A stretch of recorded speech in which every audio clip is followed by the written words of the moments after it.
예수님의 이름으로 기도합니다. 아멘. 오늘 읽었던 말씀은 바울과 실라가 빌립보에서 복음을 전하다가 옥에 갇혔습니다. 매를 맞고 깊은 옥에 갇혔어요. 그리고 발에는 착고가 채였고 부자유스러운 상황 가운데서 그들이 밤을 지내야 했습니다.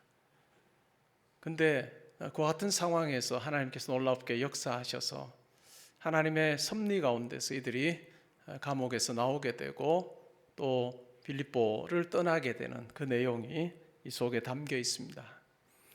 오늘 말씀 중에서는 이 간수가 바울과 실라에게 하는 이 말, 선생들이여 내가 어떻게 하면 구원을 얻을 수 있겠습니까?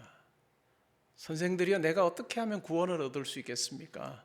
라고 하는 이 말씀과 그리고 이 말에 대한 대답으로 예수를 믿으라 그리하면 너와 내 집이 구원을 얻을 것이다 라고 하는 이 말에 대해서 집중적으로 살펴보려고 합니다.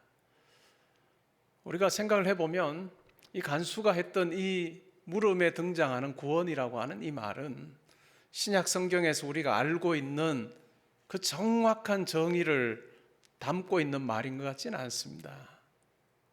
그와 같은 상황 가운데서 어떻게 당신들은 이렇게 행동할 수 있나요? 어떻게 나와는 전혀 다른, 아니 나를 비롯한 많은 사람들과는 아주 다른 모습으로 그렇게 살 수 있습니까? 그 비결이 뭡니까? 라고 하는 그와 같은 의미인 것 같습니다. 말이 나오게 된 그 상황을 한번 살펴볼까요? 두 사람이 많은 매를 맞고 옥에 갇혔습니다. 깊은 옥에 갇혔고요. 그들의 발에는 착고가 채 있었고 그들은 부자유스러운 메인 몸으로 그 밤을 보내고 있었습니다. 보통의 경우 어떨까요? 그렇게 죄수로 옥에 갇히게 되면 일반적인 사람들의 반응을 미루어 생각해 보면 어떨 것 같습니까? 자기가 죄를 짓지 않았는데 들어오게 되면 아주 불평하고 원망하기도 하겠죠. 또 어떤 사람들은 그냥 자포자기할 것입니다. 절망하고 낙심하는 것이 일반적일 것입니다. 근데 이 바울과 실라가 보여주는 행동은 아주 달랐습니다. 그들이 한밤중에 무엇을 하고 있습니까? 한밤중에 기도하고 찬송하고 있습니다. 기도하고 찬송했고 그들이 하는 기도와 찬송을 그 옥에 있었던 다른 죄수들도 들었다라고 이야기를 합니다. 아주 굉장히 그 환경에서는 일어나지 않을 법한 그런 행동을 그들이 하고 있는 거죠. 근데 아주 놀라운 일이 벌어집니다. 어떤 일이 벌어졌습니까? 갑자기 옥터가 흔들립니다. 그리고 지진이 나고 모든 문들이 다 열립니다. 그리고 문만 열렸을까요? 죄수들을 붙잡고 있었던 그와 같은 쇠사슬 착고가 다 풀렸습니다. 깜짝 놀랐겠죠. 그 같은 상황이면 보통의 경우는 어떻게 하는 것이 일반적일까요? 도망갈 수도 있겠죠. 죄수들이 다 자기가 이제 자유로워졌으니까 도망가는 것이 일반적일 것 같은데 도망가지 않았던 것 같아요. 그렇게 지진이 나고 또 옥문이 열리는 그런 상황 가운데서 이 간수가 자다가 깼습니다. 그리고 문이 다 열린 것을 보고 어떤 생각을 했을까요? 아, 죄수들이 다 도망갔구나. 그 상황 가운데서 그가 취할 수 있는 행동은 그가 익숙하게 살았던 그 간수로서 살았던 그 삶에 아주 판단하고 결정하고 하는 그러한 부분에서 자기에게 익숙한 결론, 예측되는 결론, 그것은 뭘까요? 자기가 죽는다는 거죠. 간수가 도망가면 지키고 있었던 간수는 죽어야 된다라고 하는 그런 어떤 그 당시의 그 법 규정에 따라서 내가 이왕 죽을 몸이니 내가 그냥 자결하는 것이 낫겠다라고 생각을 해서 칼을 빼어서 죽으려고 합니다. 그때 큰 소리로 바울이 외치죠. 그렇게 하지 말라고. 우리 모두 다 여기 있으니 그렇게 스스로 죽지 말라라고 그렇게 이야기를 합니다. 그 소리 또한 아주 놀라운 이야기였죠. 이 간수가 등불을 가지고 옥으로 뛰어듭니다. 그리고 바울과 실라를 보고 벌벌벌 떨면서 엎드립니다. 그리고 하는 말이, 선생들이여, 내가 어떻게 하면 구원을 얻을 수 있겠습니까? 라고 묻습니다. 왜 이와 같은 물음을 던졌을까요? 이 두 사람, 바울과 실라의 행동은 자기가 이때까지 생각하며 살았던, 자기에게 익숙하고 자기를 지배했던 그런 어떤 가치, 그리고 그 안에서 자기가 살 수 있는, 그리고 행동할 수 있는 그 모습과는 너무너무 달랐던 것 같습니다. 바울과 실라가 실제로 매여 있는데, 그리고 자기는 자유로운 사람인데, 가만히 보니 오히려 이 두 사람은 자유로운 사람이고 자기가 매여 있는 자임을 알았던 이 간수가, 선생들이여, 내가 어떻게 하면 구원받을 수 있겠습니까? 이 구원이라고 하는 말은 아주 다양한 의미로 사용되었습니다. 매여 있던 상황에서 풀리게 되는 것도 구원이었고, 중환병에 걸렸다가 낫게 되는 것도 구원이고, 아주 심각한 재정적인 위기 가운데 있다가 벗어나게 되는 것도 구원이었습니다. 굉장히 다양한 의미로 이 구원이라고 하는 말이 사용되었는데, 간수가 이 말을 사용할 때의 그 의도는, 어떻게 해서 당신 두 사람은 나와 이렇게 다른 삶을 살 수 있는가? 라고 하는 것에 대한 물음이라고 할 수 있습니다. 묶여있는 자이지만 자유하고, 자유로운 자이지만 묶여있는 자기를 비교하면서 이 물음을 던지고 있습니다. 이 물음에 바울이 뭐라고 답합니까? 주 예수를 믿으라, 그리하면 너와 내 집이 구원을 얻을 것이다 라고 하는 아주 유명한 말을 합니다. 간수에게 해주었던 말이 바로 이거죠. 그와 같은 구원을 누리기를 원한다면, 자유하는 삶을 살기를 원한다면 예수를 믿어야 된다, 예수를 주로 믿어야 된다라고 그렇게 분명하게 이야기를 했습니다. 예수를 믿을 때 진정한 자유가 주어진다는 말로 해석할 수 있습니다. 요한복음 8장 31절 32절에 보면 예수님께서 이런 말씀을 하셨습니다.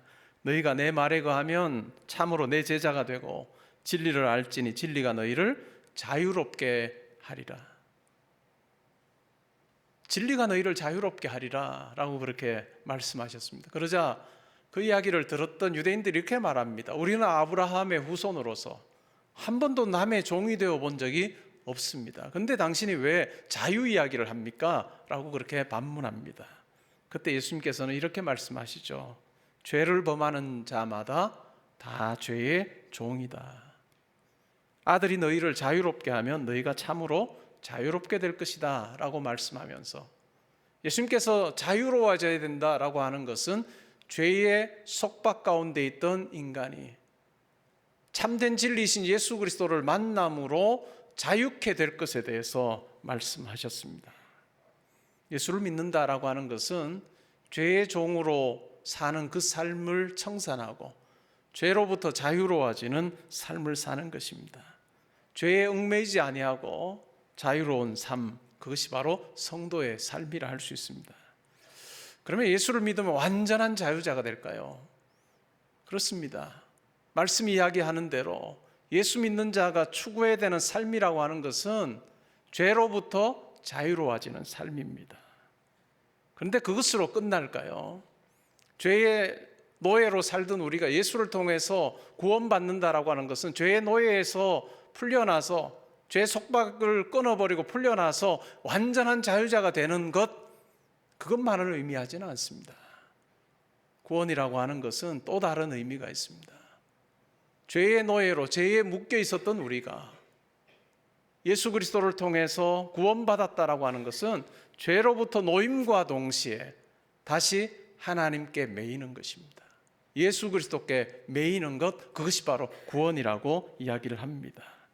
예수께 묶이는 삶이죠. 그래서 바울은 자신을 묘사할 때 나는 예수 그리스도의 종이다 라고 그렇게 묘사하고 있습니다. 죄에 묶인 자는 자기의 행동을 통해서 죄를 보여줍니다. 자기를 지배하고 자기를 붙잡고 있는 죄가 무엇인지를 보여주지. 반면에 그리스도께 묶인 자는 자기를 붙들고 계시는 그리스도를 보여주는 삶, 그것입니다. 우리가 성도로서 그리스도께 묶여 있다, 매여 있다라고 하는 것은 하나님의 아들이신 예수 그리스도의 그 영광과 존엄을 드러내고 누리는 자로 사는 삶이다라고 하는 말로 달리 표현할 수 있습니다. 다르게 말하면요, 세상 앞에 당당하고 세상이 가치 있게 여기는 것들 앞에서 주눅들지 아니하는 삶, 그것이 바로 성도의 삶이라는 것입니다.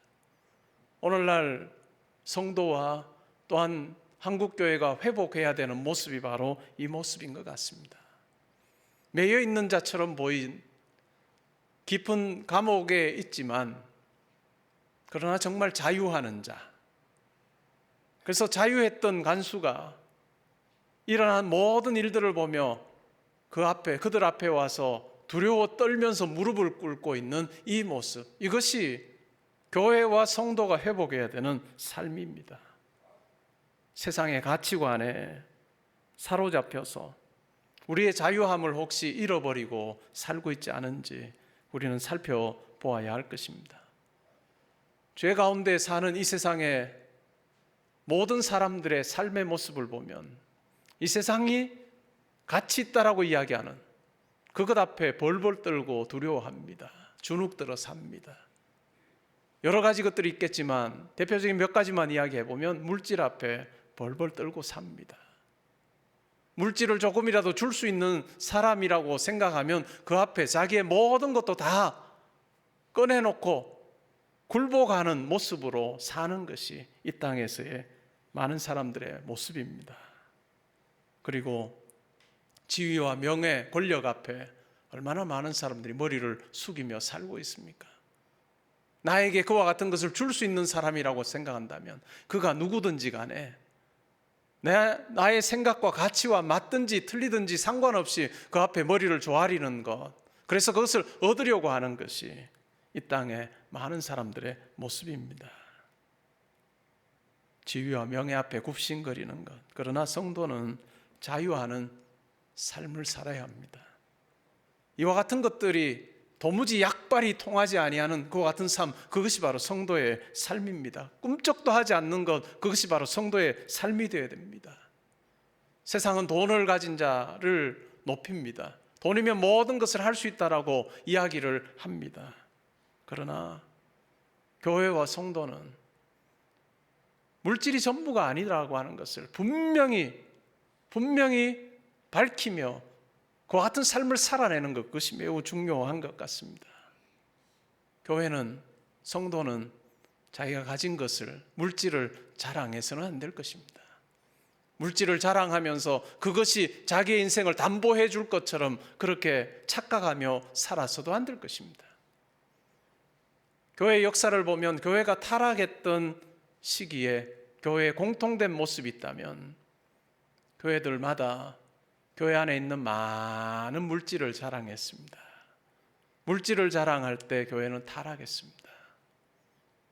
오늘날 한국교회 그리고 우리 교회, 우리의 삶은 어떠한지 한번 살펴보면 좋겠습니다. 하나님께서 물질을 주시면 그것은 하나님의 뜻대로 잘 사용하라고, 오히려 그것을 맡겨주실 때 우리는 두려워하고 떨어야 될 것입니다. 여러분의 삶 가운데 하나님께서 물질을 맡겨주신 것이 다른 사람보다 조금이라도 있다면 그것이 어시될 일이 아닙니다. 오히려 하나님 앞에 내가 이것을 어떻게 사용할 수 있을까요? 어떻게 청지기로 감당할 수 있을까요? 날마다 더 달라고 간구할 것이 아니라 하나님께서 주신 것을 내가 잘 사용할 수 있도록 해달라고, 나를 드러내고 다른 사람 앞에 어깨에 힘주는 데 사용하지 아니하고 하나님께서 맡기신 것을 청지기답게 잘 관리할 수 있도록 해달라고 기도의 자리에서 두려워하고 떠는 모습이 우리 가운데 있어야 할 것입니다. 기도 안에서 두려워 떠는 자는 결코 그걸 가지고 자랑하거나 남들 앞에 갑질하지 못합니다. 지위와 권력도 마찬가지 아니겠습니까? 하나님께서 그것을 맡겨주실 때 우리 가운데 두려움이 있어야 됩니다. 한국 사회에 많은 지도자들 중에 예수 믿는 성도들이 있다면 마땅히 하나님께서 어떤 자리를 맡겨주실 때 땡큐로 끝나서는 안 되고 하나님 앞에 두려워 떠는 그 모습이 있어야 맡기신 자의 그 뜻대로 그 일을, 그 직분을, 그 권력을 아름답게 잘 행사할 수 있을 것입니다. 그런데 성도가 이 가치관이 분명하지 않으면 성도에게도 목표가 돈이 되고 성도에게도 목표가 지위가 되고 성도에게도 목표가 권력이 되면 세상이 우리를 보면서 두려워 떨거나 엎드릴 이유가 하나도 없습니다. 세상 사람들이 추구하는 것과 똑같은 모습으로 살고 있는 성도들, 그리고 똑같은 모습으로 행하는 교회들을 보면서 무엇이 다르다고 생각할 수 있을까요? 간수가 옥에 있는 바울과 실라를 보면서 정말 나와 다른 사람이구나, 어떻게 하면 내가 당신과 같은 그 삶을 살 수 있을까요? 라고 하는 그 물음을 던졌던 그 같은 상황과 오늘날 우리의 모습, 그리고 한국교회의 여러 모습들이 과연 얼마나 다른가 하는 부분을 우리는 생각해 보아야 할 것입니다. 이러한 것에 붙잡히지 않을 때 비로소 여유와 자유함이 있습니다. 당당함이 있습니다. 나에게 그것이 절대 가치가 아니라고 생각할 때 누군가가 여러분들에게 더 좋은 지위를 약속하고 더 좋은 보상을 약속하면서 여러분의 가치와 충돌되는 어떤 일들을 요구할 때 아니오라고 담대하게 이야기할 수 있을 것입니다. 왜요? 우리는 더 영구한 가치가 무엇인지를 확고하게 아는 자로 부름받아서 살고 있기 때문입니다. 시편에도 보면 이와 같은 사람의 고백이 나옵니다. 시편 37편 23절 24절에 보면 다윗이 이렇게 고백해요. 여호와께서 사람의 걸음을 정하시고 그의 길을 기뻐하시나니 그는 넘어지나 아주 엎드러지지 아니함은 여호와께서 그의 손으로 붙드심이로다. 하나님께서 사람의 걸음을 정하시고 그 길을 기뻐하신다라고 말씀합니다. 그러나 때로는 넘어질 때가 있죠. 그러나 완전히 엎드러지지 않아요. 그 이유는 하나님께서 그의 손으로 붙들어 주시기 때문이다. 하나님께 매여 있음을, 하나님께 붙들려 있음을 고백하는 자의 삶의 모습이 바로 이렇다는 것이죠. 다윗은 자기를 죽이려고 하는 사울 왕을 죽일 수 있는 절호의 기회를 2번이나 가졌습니다. 그 당시에 그 나라의 최고 권력자인 왕이 다윗을 죽이기 위해 3,000명의 군사를 풀어서 샅샅이 다 뒤지고 있습니다. 왕의 눈을 피해서 그가 갈 수 있는 곳은 사막이요, 동굴밖에 없었습니다. 근데 동굴도 안전하지 않아요. 하나님께 주신 그 권력을 한 사람 잡는데 사울 왕이 다 쓰고 있습니다. 쫓기던 다윗에게 2번의 기회가 왔습니다. 동굴 속에 숨어 있는데 사울 왕이 그것을 모르고 한 번은 들어와서 자고 한 번은 들어와서 용변을 보았습니다. 완전 무방비 상태인 거죠. 그것을 보았던 다윗의 신하들이 뭐라고 이야기합니까? 허락만 해주시면 내가 가서 저 사울 왕, 당신의 원수 사울 왕을 그냥 창 한 번만 찔러서, 2번도 안 찌르고 한 번만 찔러서 당장 해치워 버릴 테니까 허락해 달라고. 그런데 다윗이 뭐라고 이야기합니까? 그렇게 할 수 없다고. 하나님께서 기름 부어 세운 저 왕을 내 손으로 처단할 수 없다라고 그렇게 말하면서 죽일 수 있었으나 죽이지 않았던 그 상황을 증명해 보이기 위해서 사울 왕의 옷자락을 베기도 하고 사울 왕의 물병을 가지기도 합니다. 이것이 어떤 면에서는 하나님께서 자기의 삶을 붙들고 계심을 분명히 고백하는 자의 삶 아니겠습니까? 내가 가진 힘을 가지고 내가 가진 기회를 가지고 나를 위해서 사용하지 않고 하나님의 뜻이 무엇일까를 고민하는 그와 같은 성도의 아름다운 한 모습이라고 생각해 볼 수 있습니다. 우리는 매일의 삶에서 이와 같은 도전과 기회 앞에 놓여 있습니다. 옥에서 바울과 실라가 찬송할 수 있었던 것, 그것은 하나님께서 그들 속에 허락해 주신 그 마음의 기적, 마음의 변화, 예수 그리스도를 통해서 영원한 가치를 깨달은 자, 그와 같은 삶이었기 때문에 가능했습니다. 이것이 그리스도를 통해서 자유케 된, 구원을 누리게 된 우리 모두가 삶 가운데서 확인하고 누려야 되는 삶이라 할 수 있습니다. 그 길이 성도가 누려야 되는 영광의 길입니다. 예수 믿으면 돈 많이 벌까요? 그건 아닌 것 같아요. 혹시 예수 잘 믿으면 복 받고 돈 많이 번다는 이야기를 기대하고, 우리 교회 성도님들 그럴 분도 안 계신데요. 그런 분들 계시다면 다른 교회 가시는 게 좋습니다. 왜냐하면 제가 은퇴할 때까지 그 이야기 안 할 생각이에요. 그건 가짜잖아요. 예수 잘 믿으면 부자 안 될 수도 있어요. 부자가 될 수도 있고요, 부자가 안 될 수도 있습니다. 그렇지 않습니까? 근데 예수 잘 믿었는데 가난하게 살아요. 그래도 꿀리지 않을 수 있는 게 성도 아닙니까? 왜요? 우리 말씀에 보면 우리에게 하나님께서 상속해 주신 것이 영원한 하나님 나라 아닙니까? 부자도 들어가지 못하고 가난한 자도 가난하다고 들어가지 못하는, 오직 예수를 그리스도로 고백하게 될 때 그 구원 백성에게 허락하시는 영원한 하나님 나라가 나에게 약속되어 있다는 그것을 확신하는데, 그 영원한 하나님의 엄청난 그 선물을 내가 누리는 자로 사는데, 그것을 내가 소망하는 자로 사는데, 시시껄렁한 이 땅에서의 물질 앞에 우리가 주눅 들거나 또한 그것 앞에서 무릎 꿇으며 살 이유가 하나도 없는 거죠. 예수 믿으면 건강하게 삽니까? 그거 아니라는 거 우리 다 알아요. 예수 믿어도 병에 걸립니다. 예수 믿어도 고통 가운데 살 수 있습니다. 예수 잘 믿어서 기도하면 병이 그냥 다 낫던가요? 아니에요. 고통 가운데서도, 때로는 죽음의 자리에서도 우리가 절망의 말을 내뱉으며 이 세상을 마감하지 않을 수 있는 이유가 있습니다. 뭐 때문일까요? 우리의 육체가 부활한다는 것, 하나님의 뜻 안에서 나의 육체가 부활할 것이다라고 하는 그 분명한 사실을 우리가 믿기 때문에 병중에서도 우리는 하나님을 향해서 찬양할 수 있는 것입니다. 예수 믿으면 만사 형통할까요? 아니라는 거 우리 다 알아요. 근데 자꾸 속으려고 하잖아요. 예수 믿으면 만사 형통하다라고 생각하는데 속으려고 해요. 근데요, 내가 보기에 좋은 일이 우리에게 주어지지 않을 수 있습니다. 그렇지 않아요? 때로는 실패할 수 있고요, 낙심할 만한 일들이 일어날 수 있어요. 그러나 그 가운데서 우리가 좌절하지 않을 수 있는 이유가 있습니다. 그게 뭘까요?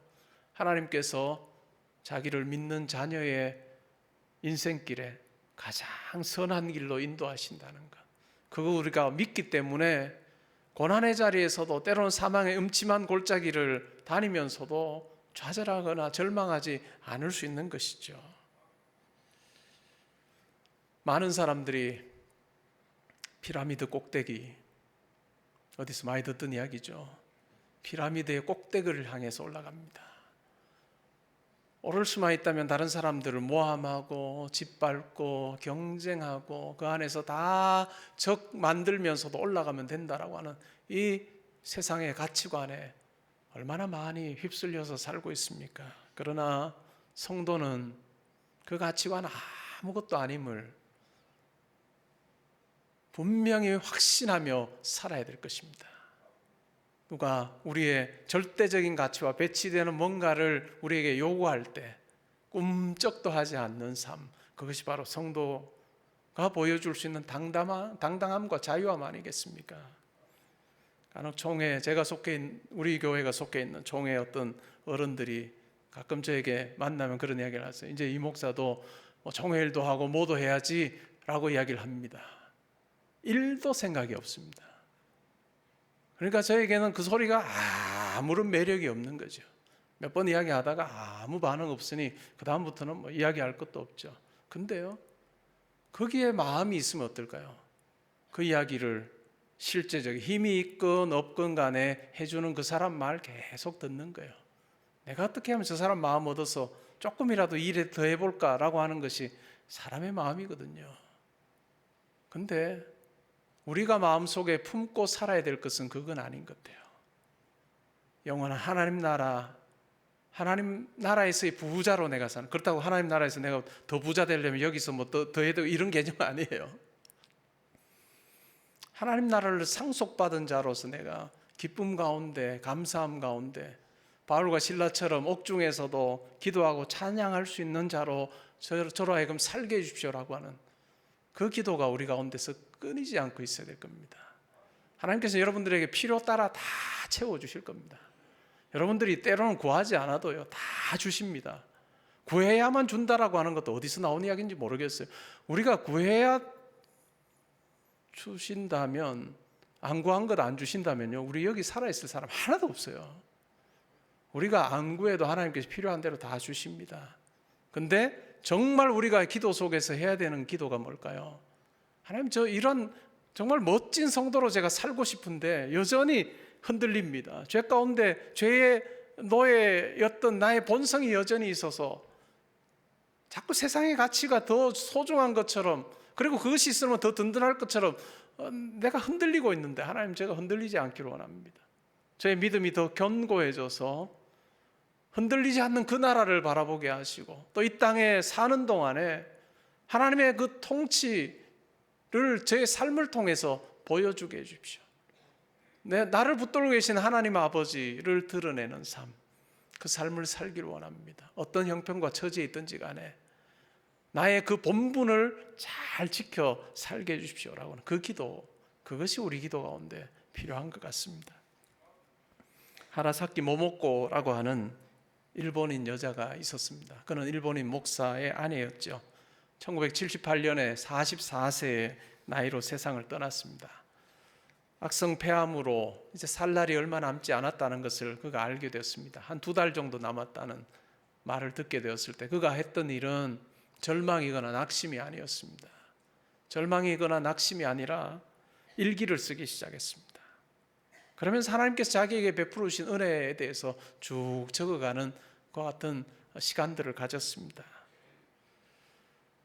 더해지는 육체의 고통 속에서도 그는 끝까지 믿음을 지켰습니다. 더 이상 교회에 출석할 수 없는 그 같은 형편에 처하게 되었죠. 자기가 출석했던 교회의 그 예배의 광경을 떠올리면서 병상에서도 하나님께 찬양하고 기도했습니다. 마지막 순간까지 하나님 나라를 소망하는 자로 그는 멋지게 믿음의 모습을 보여주었습니다. 아들에게도 그 같은 말을 했습니다. 언젠가 엄마와 헤어지는 날이 있을 것이지만 그러나 그 날이 마지막 날이 아니라는 것. 이 세상에서 내 육체는 썩어 없어지겠지만 그러나 그것이 또 마지막도 아니고 다시 하나님 나라에서 부활하게 될 것을, 육체적인 부활을, 예수 그리스도를 통해서 육체적인 부활을 경험하게 될 것을 내가 분명히 믿으니 나의 죽음이 마지막이 아니라는 것 너는 보면 좋겠다 라고 그렇게 아이에게도 권면을 했습니다. 그리고 그녀가 남겼던 유언과 같은 시가 있습니다. 이런 내용입니다.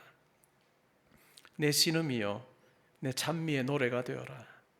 내 괴로운 숨결이여 내 신앙의 고백이 되어라. 내 눈물이여 내 노래가 되어라. 하나님을, 주님을 찬양하는 내 노래가 되어라.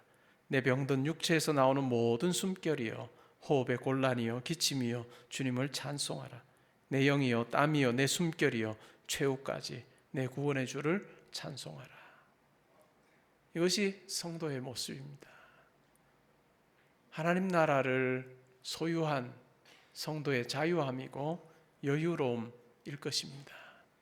우리의 매일의 삶에서 이 기회 앞에 우리는 놓여 있습니다.